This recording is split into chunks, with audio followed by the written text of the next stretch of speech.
People are leaving organizations that suck. They're leaving bosses and managers that suck. They are leaving dysfunctional cultures that suck. They are leaving working, commuting, and lifestyle conditions that suck. What are they then doing after they leave? They are looking for organizations that are awesome. Companies with a noble mission, bringing meaningful solutions to the world that somebody could be proud to champion with their precious life force. They are looking for leaders who actually know how to lead, don't just hold a title and act like a tyrant, and can draw the best out of people, meaning have actual emotional intelligence and actually care. They are looking for cultures where people are appreciated, people are invested in, and everybody is held to a standard of high performance so that everybody has a real opportunity to do the best work of their life, work that they can be proud of, the chance to be an artist at work, using the full expression of their talents, not being just a laborer or some cog in the machine of commerce.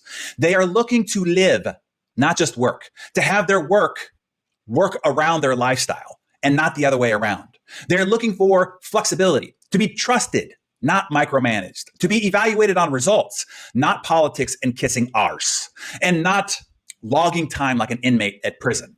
So, if your organization or your leaders or your culture and your working environment and terms suck, you in trouble, sister.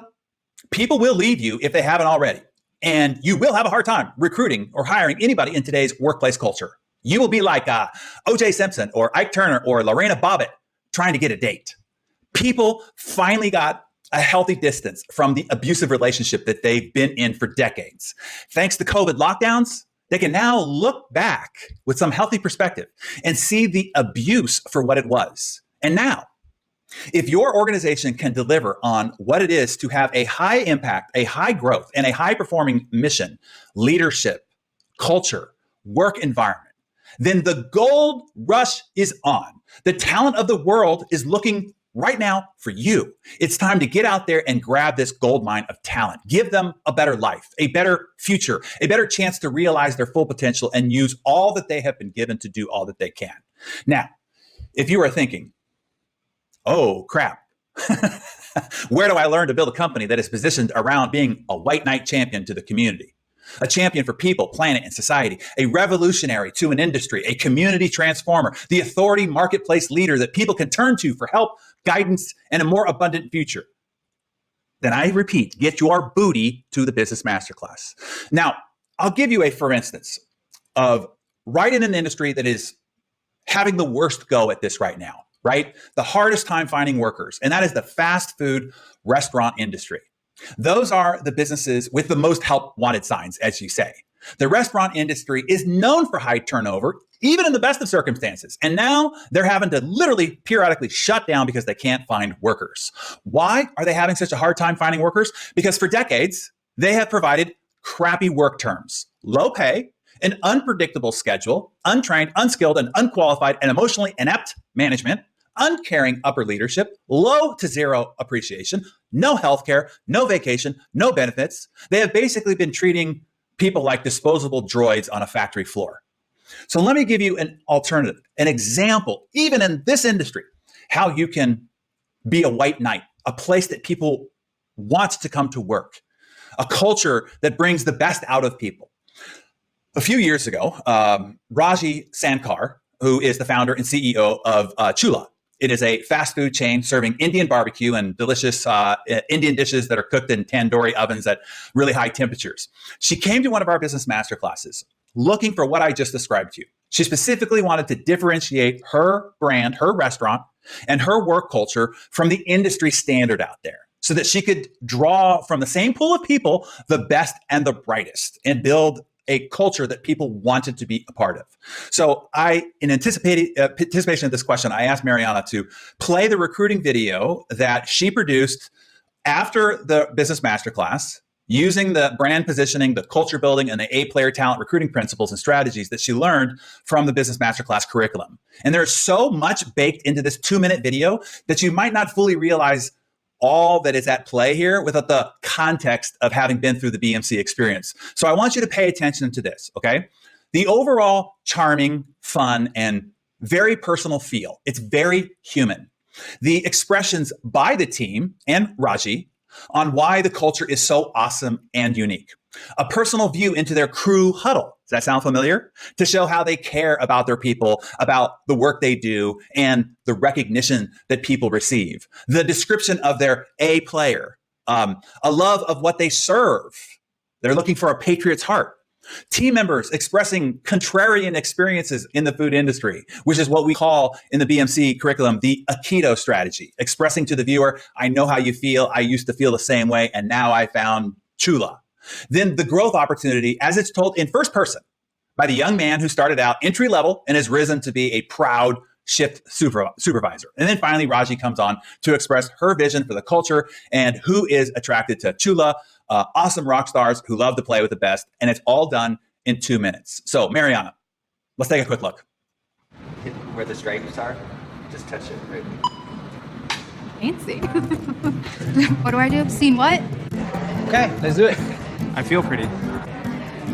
Hi, I'm Raji Sankar, co-CEO of Chula Indian Barbecue. Chula is hip. Awesome. Welcoming. Chula yum. Approachable, accessible, authentic. It's very fun work here. The culture here, there's a lot of camaraderie. Every morning before our shift, we get together, we celebrate achievements, and that sets the team up for the day, and we call it the crew huddle. Good morning, everyone. Just some of the comments. Everybody was very knowledgeable, helpful, and friendly. Great food and service. So many smiles. Let's give everybody a round of applause for that one, all right? One of my favorite things to look for whenever we're trying to select that perfect person is their personality. Someone who likes people and is excited about the food that we offer here and wants to share that with people. If I had to pick to be one Chula dish, I would say The samosa chaat. Samosa chaat. Any menu items? Unquestionably, I would be the veggie biryani. Probably the chula fire. I want to be a tikka masala bowl with salmon because I love that. Everyone is committed to creating something beautiful, an experience for our guests that they will never forget. Hi, how are you doing today? Oh, it's your first time? Yes. Welcome. Most people like, especially that tikka masala, they pour it over their meal. Yeah, enjoy. I worked at other restaurants where the ownership, they don't even know your name. Here, the ownership, they care about us. It's different here because they help you to grow. I started with this company, working my way through college, just looking for some extra cash and maybe some free food. About a month later, I became a shift supervisor. Once that switch was turned and I gave it my all, the opportunities were endless. At the end of the day, when we look back, we want to say what an amazing culture this company has. And the people who are attracted to Chula are rock stars. If you are awesome at what you do, and if you want to play with the best, we'd love to have you on our team. Isn't that great? I mean, isn't that not only a place you want to go eat because it looks fantastic, but isn't that a place you want your kids to work where they're going to be treated with that level of respect? I mean, just amazing. So I say to all of you, if you want to learn all the components of not only how to be able to package, produce, and communicate all that you saw there, but actually build all those components into your business, your culture, and execution, then the masterclass is what can teach you that. I just can't emphasize that enough if that's what you want. If you don't, great. Now, that's on the business enterprise front to your question. If you ask, how do you learn how to be a skilled leader with emotional intelligence that knows how to draw the best out of people and then lead them to high performance where they can exercise the best of who they are and be proud of the art that they get to do every day while living their best life? That part of this equation is what I've been teaching you here for the last 17 modules and 17 Q&A sessions and 4 more of each to come. But mind you, just because you have heard it does not mean that you have learned it. And just because you have learned it does not mean that you're actually using it. And just because you are using it does not mean that you have mastered it, because it is a lifelong evolving and growing skill. One trip through the hero's journey will not be enough. You don't know leadership now, okay? Just like one full body workout at the gym will not be enough. Leadership is not knowledge accumulation. It is a skill, one that has to be sculpted through action and then reinforced through consistent behavior, one that you will constantly be fighting against the pool of drift. That is why this is a never-ending growth and development journey. So, Jane, and everybody else here, I hope that really clarified the things for you about all the hype around this great resignation that we're going through. It is horrible news for horrible employers. It is awesome news for awesome employers. Just be sure that you are on or get on the right side of history here and do it stat.